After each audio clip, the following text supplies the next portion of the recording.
My loyal partner had warned me. Reclaiming my power as Keeper of Time might have unforeseen consequences. In this, as in most things, he proved prescient.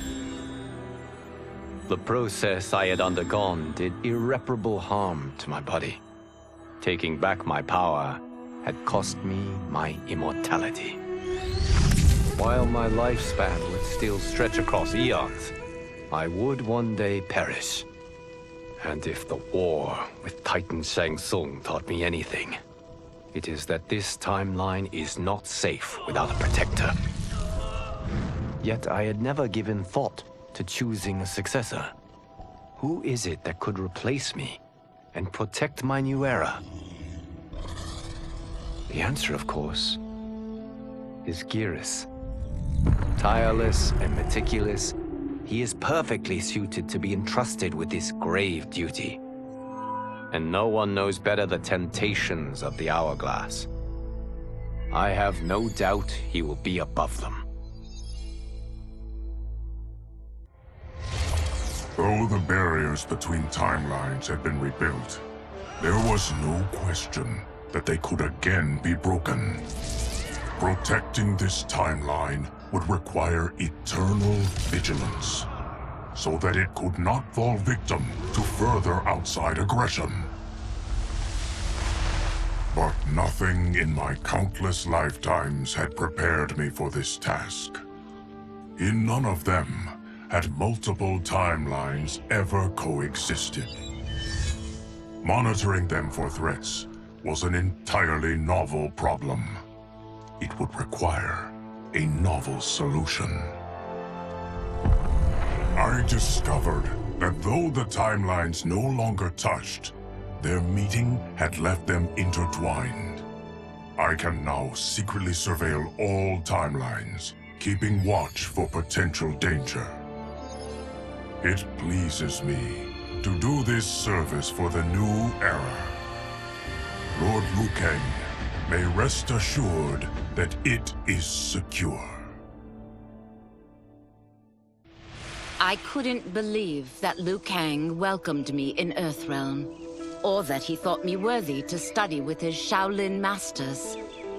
After a lifetime of wishing for one, I finally had a home. But my joy was tempered as I thought about Serena.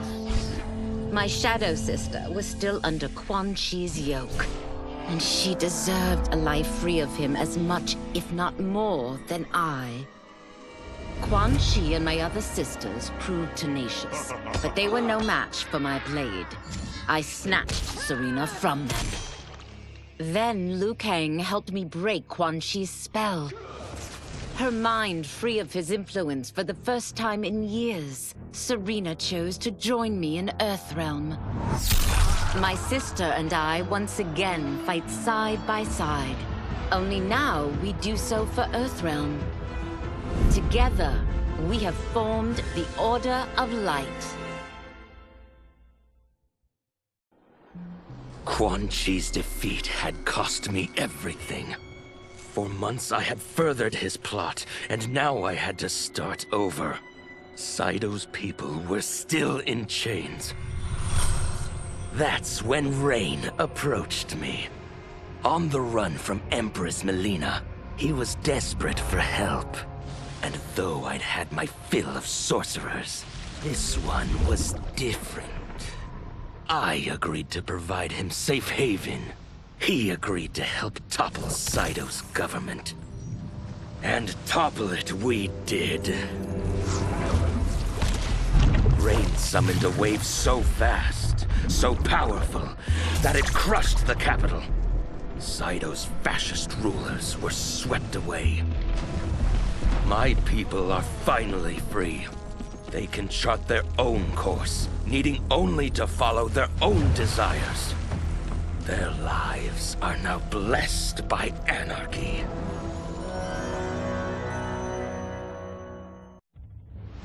To elude capture by Empress MILEENA, I joined Havik's crusade in Saito. There I summoned more magic than I thought possible, and drowned out the old regime. HAVIK's longed-for anarchy had been achieved, he was more than satisfied. But I was left empty and broken. Had I been satisfied as Outworld's High Mage, not let myself be tempted by SHANGTSUNG, a great city would not now lay in ruins. I've caused devastation, ended thousands of lives, all because of my blind ambition. I've betrayed my oath, my sovereign, and my realm. These high crimes merit punishment, and I'll accept whatever the Empress gives me. My only ambition now is to one day be forgiven.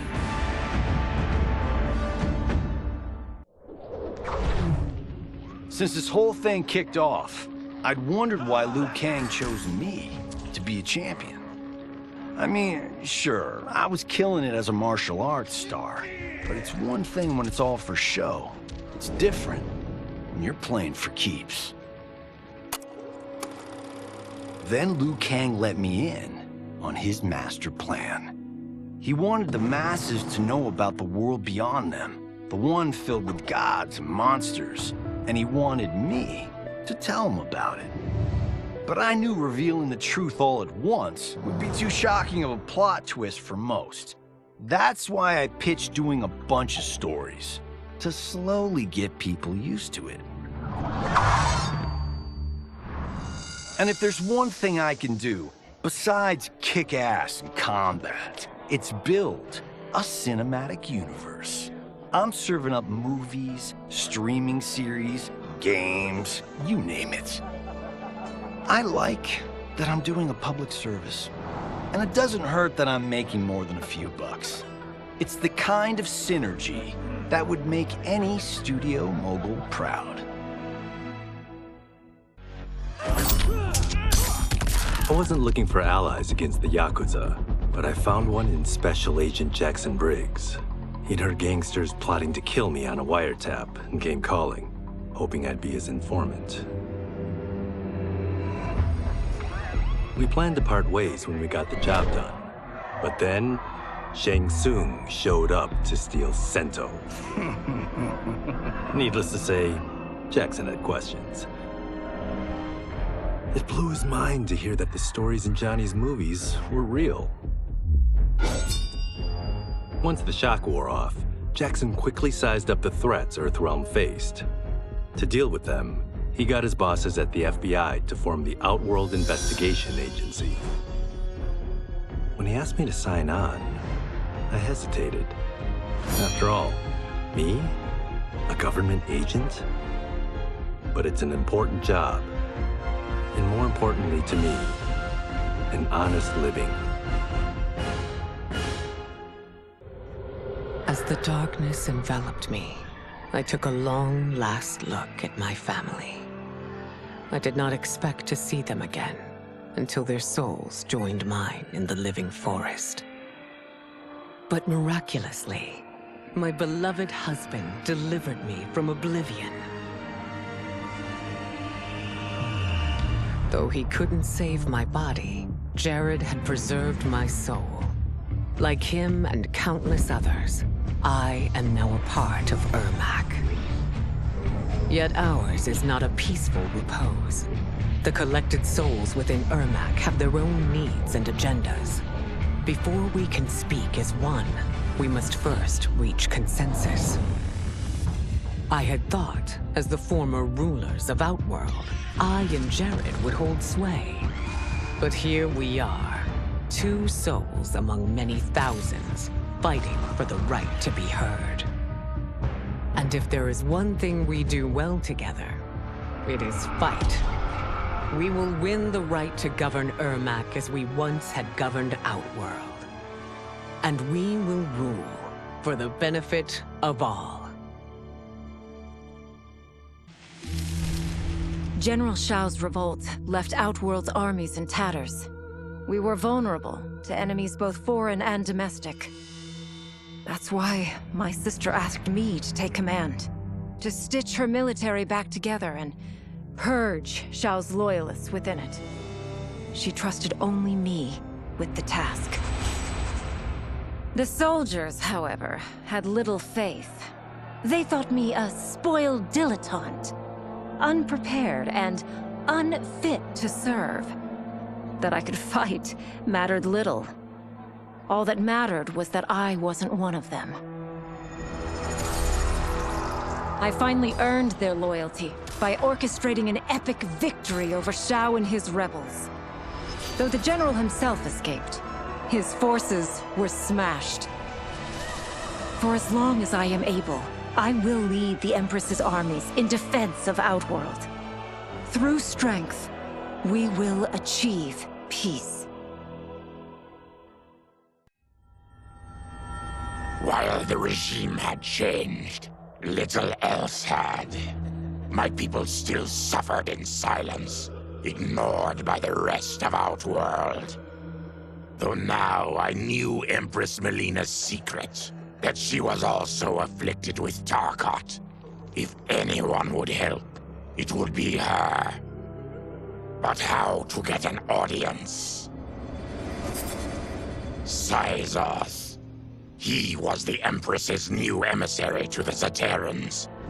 I asked him to introduce us. At great personal risk, he agreed. And as I'd prayed, the Empress was willing to meet. Even better, she would visit the colony. She was shocked to see how we lived. She moved quickly to provide for our care and comfort. Thanks to the Empress and Syzoth, we Tarkatans are no longer pariahs. Until our disease can be cured, that will do. Though worried about how the public might react, I met with Baraka to discuss his Tarkatans. Speaking from his heart, he moved me. I agreed to visit his colony and see how his people lived. The conditions were atrocious. This was one of my mother's few mistakes. Like all Outworlders, she treated Tarkatans with scorn. What they deserved from us was compassion. And the only way to get it for them was to reveal my affliction. To show all my subjects that even an Empress could get Tarkat. The scandal my revelation caused was intense. But with the help of Kitana and Tanya, I emerged from it a stronger Empress than ever. My honesty, empathy, and resolve won over my remaining doubters. There is no longer any question that I am fit to lead the Empire. It was inevitable that the Shaolin Masters had me join them. They knew just how much future initiates could learn from me. Shujinko was one of my earliest. His ability to absorb anyone's powers and skills was amazing. With the right training, he could become our greatest champion. I knew that I alone could give it to him. But as his proficiency grew, so did his ego. In love with himself and his power, Shujinko became a threat to the realms. He hadn't learned humility, because I wasn't the one who could teach it. I should have listened to Raiden's warning and not tried to train Shujinko alone. After he was subdued, Shujinko's accumulated abilities and memories were taken from him. He is once again a new initiate, ready to begin his training. This time, Raiden and I train Shujinko together. He will become the champion he is destined to be. And I will fulfill my duties, humbly and cooperatively. As her reign began, Empress MILEENA faced many challenges. To meet them, she turned to the people she trusted. her sister to lead her army, and me to lead her Imperial police. Though I missed Empress Sindel dearly, I was glad my ties with her family had been mended. But while it was an honor to be made responsible for Outworld's internal security, I soon realized accepting the appointment was a mistake. I'm not cut out to be a bureaucrat, nor am I patient enough to navigate the Imperial Court's politics. I was at my best patrolling Sundo's streets, when I could feel the city's pulse and serve and protect its citizens directly. That's why I resigned my post and resumed my role as Sundo's first constable. I end each day knowing I've made a difference. Until recently, I hadn't met LIMEI, but I had heard the stories. How the Umgadi's matron superior blamed her for not preventing Emperor Jared's murder. How she quit in disgrace rather than accept punishment. But those stories didn't fit the woman I now knew. LIMEI would never have been so negligent. Eventually, I uncovered the truth. The failures and mistakes which led to the Emperor's murder, they resulted from poor decisions made by the matron superior themselves. They made LIMEI their scapegoat. When the Empress found out, she wanted the Umgadi disbanded. But I convinced her that it could be reformed. To make sure it did, she put me in charge. I am humbled by this sacred responsibility. The Umgadi, my sisters, they are my life. I will not let them be brought down by the acts of a selfish few. Quan Chi's plot collapsed. Along with it, my plan to secure new beings to feed my starving people. Because I'd advocated for partnering with him, I was held responsible. If I didn't seize for Veternus' new feeding grounds, the Coven would banish me. But then, I had a revelation. I didn't need to conquer realms to feed my people. I simply needed to capture enough beings to breed them. Once they multiply, Veternus will have a limitless, renewable source of food. And I only need a few thousand to start. A number so small compared to the billions in the realms that no one will notice as people go missing. But it will be more than enough to establish our breeding stock and feed a ravenous Veternus. Were it not for my godly counterpart, I would not have survived the battle against Titan SHANGTSUNG. Meeting him, though, raised questions. Why did I replace him in this new era? Why was I made mortal? Lord LIUKANG told me of his Raiden's nobility and righteousness, about his steadfast leadership in the defense of Earthrealm. He also told me about Raiden's dark side, how he could be consumed by rage and cast aside the rules he otherwise lived by. Making me mortal and incapable of such anger was to keep me from following in his footsteps. Though I understood the reasons why, I felt I had been done a disservice. To survive the coming battles, I may need the edge that only great rage can bring. As the Shaolin couldn't aid me, I sought out someone who could. Someone to stoke the fire within me and teach me to master it. For this, I could have no better teacher than the Shirai Ryu's Grand Master. With General SHAO freed from prison, we began raising a new army against the royal family. Though many were eager recruits, few were good at soldiering. It was so bad, the general was forced to change tactics. He decided that we needed a doomsday weapon. That weapon isn't a thing, though. It is a monster. Onaga, the Dragon King.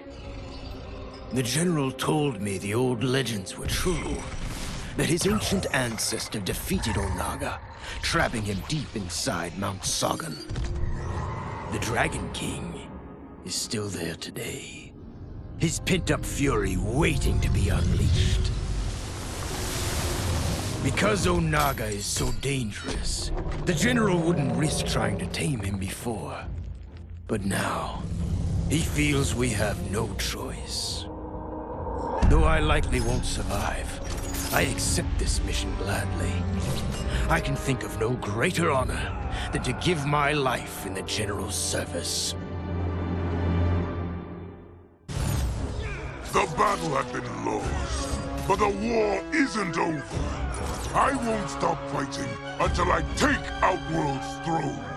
That they thought Lei Chin prison would hold me is laughable.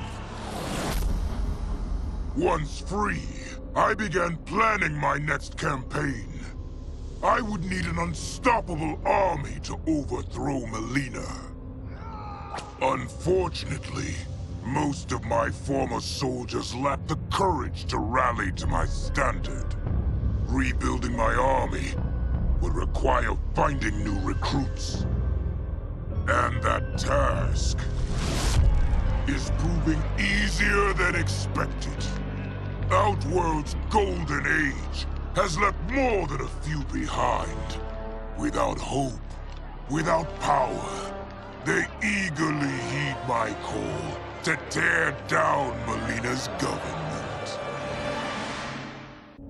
After fleeing Outworld, I hadn't expected to return. But then, I also hadn't expected the new Empress to make me an offer I couldn't refuse. To thank me for helping stop General SHAO's rebellion, she asked me to be her emissary to the Zaterrans. Going home, bearing the seal of the royal house, I would show, once and for all, that my mutation wasn't to be feared.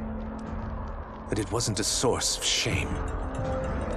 To my surprise, I was welcomed.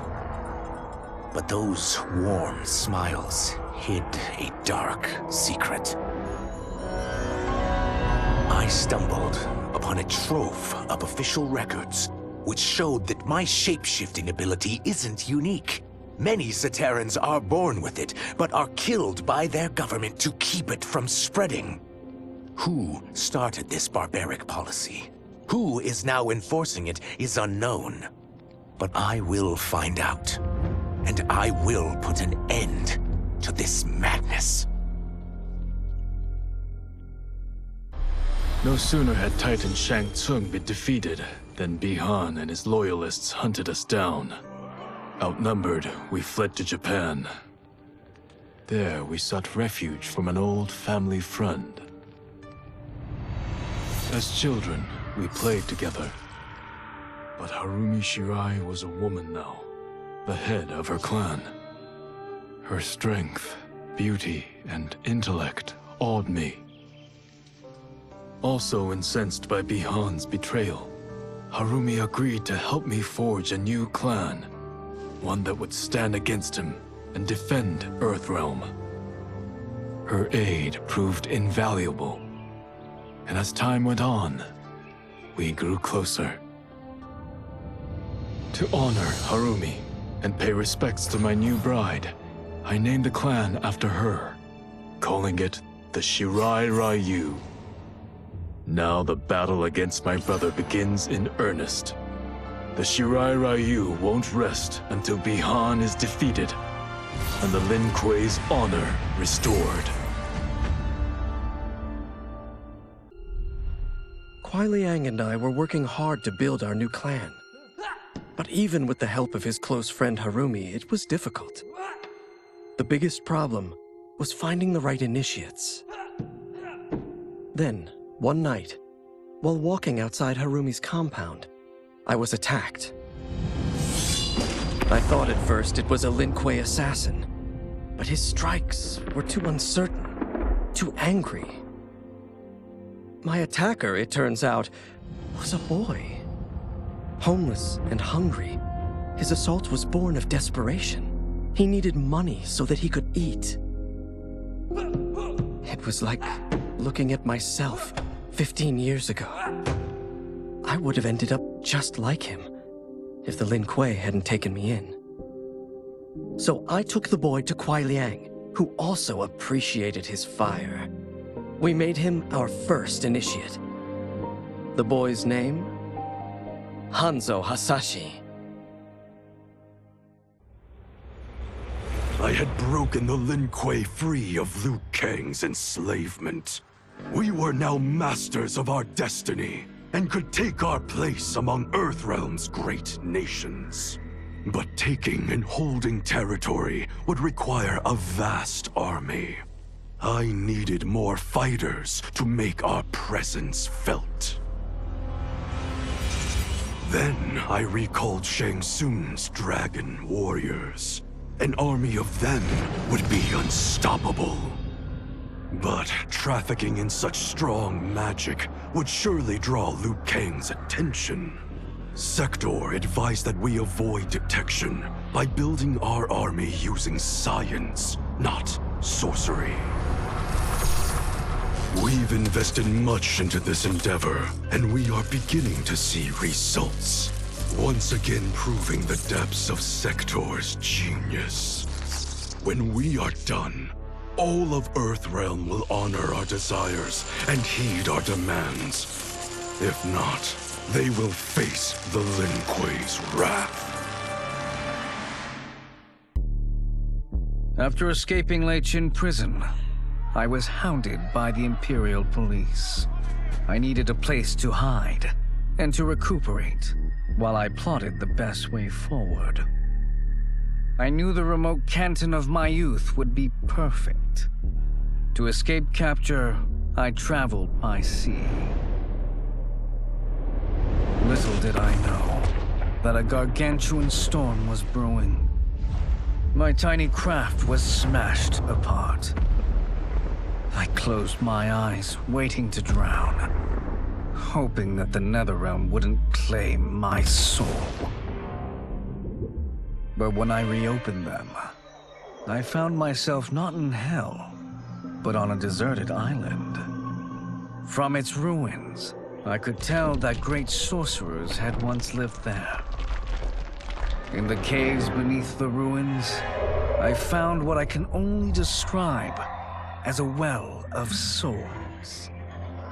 Once I learn how to wield its power, I will become invincible.